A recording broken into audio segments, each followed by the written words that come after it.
It's the year 1994. A FedEx cargo flight lifts off from Memphis.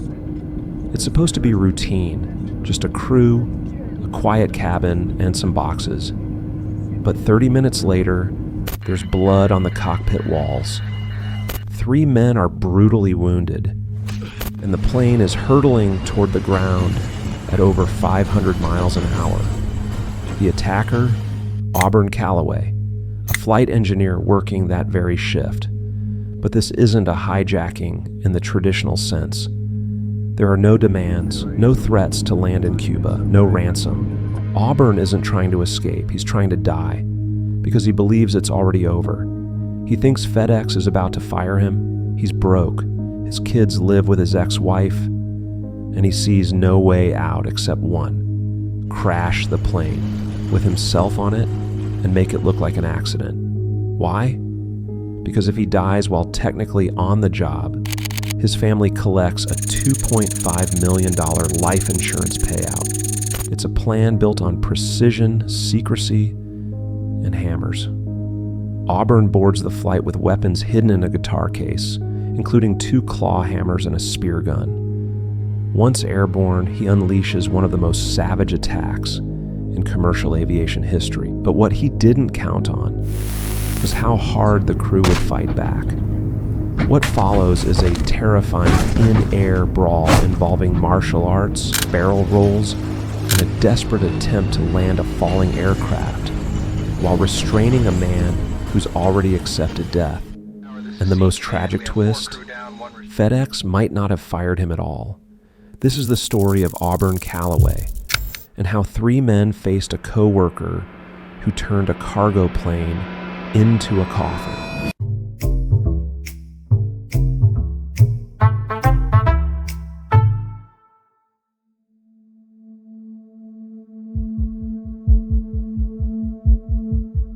Before he tried to take down a FedEx cargo plane, Auburn Calloway seemed like someone who had it together. He was a former Navy pilot, highly educated, respected, and disciplined, the kind of person you'd want in a crisis.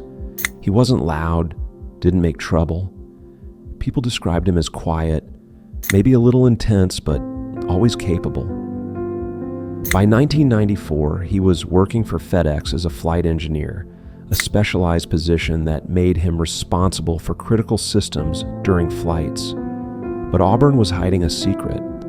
He had falsified parts of his military flight history when applying for the job, and now it had caught up to him. An internal audit flagged inconsistencies. He hadn't been confronted yet, but Auburn was certain he was going to be fired. If that happened, it would all fall apart. He was already deep in financial trouble. His marriage had collapsed, and he was behind on child support payments. His kids, the one thing that mattered most, lived with his ex-wife, and if FedEx let him go, he'd have no way to support them. This wasn't someone looking for revenge. This was a man silently drowning, unable to ask for help, paralyzed by shame and too proud to admit failure. To him, getting fired wasn't just a setback, it was the end of the road.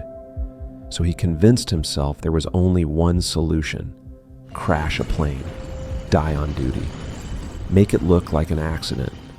Let the life insurance money, $2.5 million, take care of the children he could no longer provide for. But to make that happen, he'd have to make sure no one on board lived to tell the story.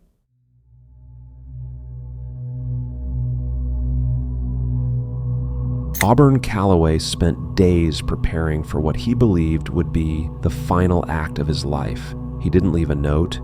He didn't say goodbye. He just made a plan. Cold, calculated, and meant to look like a tragedy nobody could prevent. On the morning of April 7th, 1994, Auburn arrived at the Memphis airport with his gear, but what he carried wasn't luggage. He brought a guitar case. Inside, 2 claw hammers, a spear gun, and a handful of metal rods, tools of blunt destruction that wouldn't raise alarms at security. To the scanners, they just looked like tools, spare parts, maybe guitar accessories. But Auburn had a different purpose in mind. His plan was simple. Once the plane was in the air, he'd attack the crew, take control of the aircraft, and crash it, making it seem like he tried and failed to save it. The flight he was assigned to was FedEx Express Flight 705, headed from Memphis to San Jose, California. It was a DC-10 cargo jet, and there were only 3 other people on board: Captain David Sanders, First Officer Jim Tucker, and Second Flight Engineer Andy Peterson. 3 men stood between him and his mission. Auburn believed he could take them out quickly, with surprise and force. But what he didn't know was that every man on that flight had a background in military or commercial aviation. They were trained for emergencies. They had faced death before. And when the time came, they weren't going down without a fight.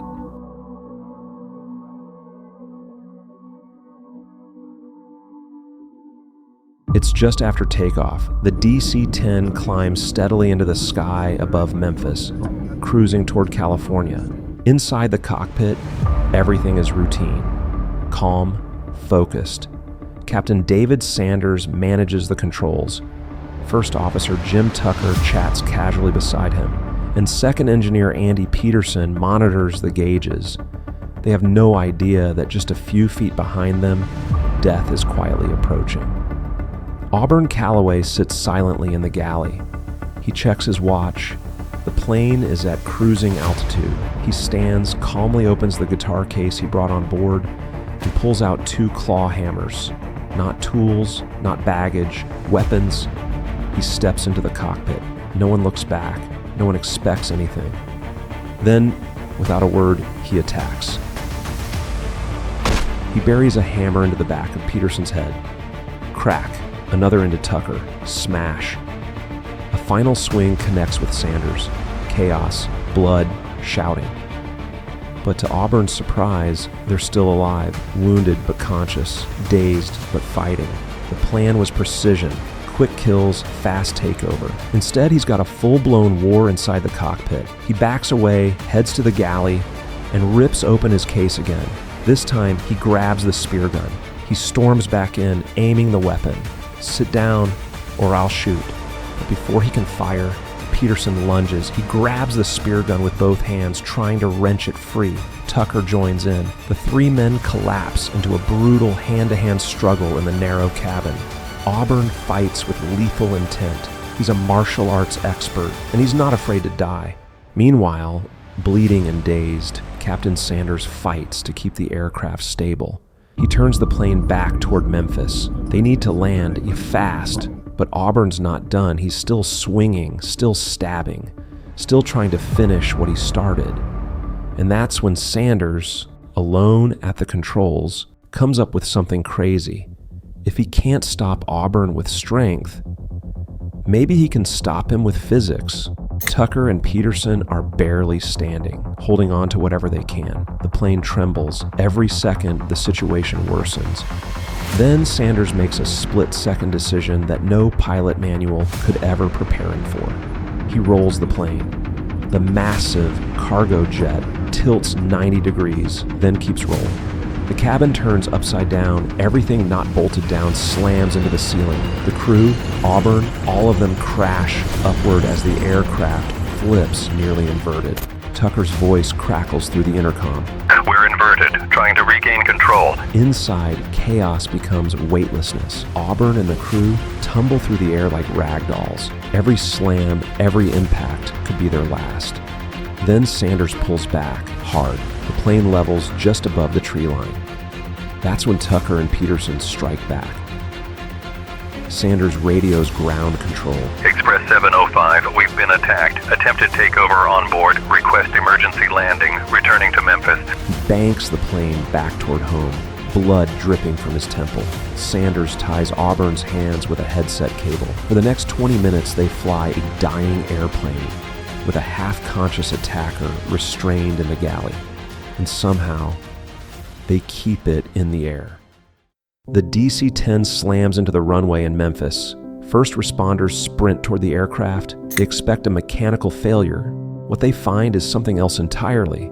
3 men are injured beyond belief. broken bones, head trauma, deep wounds. And on the galley floor lies Auburn Calloway, barely conscious, zip-tied with headset cables. Tucker, Sanders, and Peterson are rushed to the hospital. They undergo surgery, face months of recovery, but they survive, and they're hailed as heroes because that's what they are. Auburn is arrested immediately. The investigation uncovers everything: the guitar case, the hammers, the spear gun, all part of a plan to fake an accidental crash and trigger a $2.5 million life insurance payout. Prosecutors show how he mapped out the flight path, studied crash trajectories, and even planned how to make it look like he fought to save the plane. In court, he's calm, silent. He offers no apology. Auburn Calloway is sentenced to life in prison without parole. And then comes the most devastating detail of all. FedEx later admits it's unlikely they would have fired him. Yes, there was an investigation. Yes, the resume lies were serious. But it might have led to discipline, not termination. Auburn wasn't losing his job. He wasn't out of options. He just believed he was, and acted before asking for help. His legacy is not the lie he told, but the lives he nearly ended.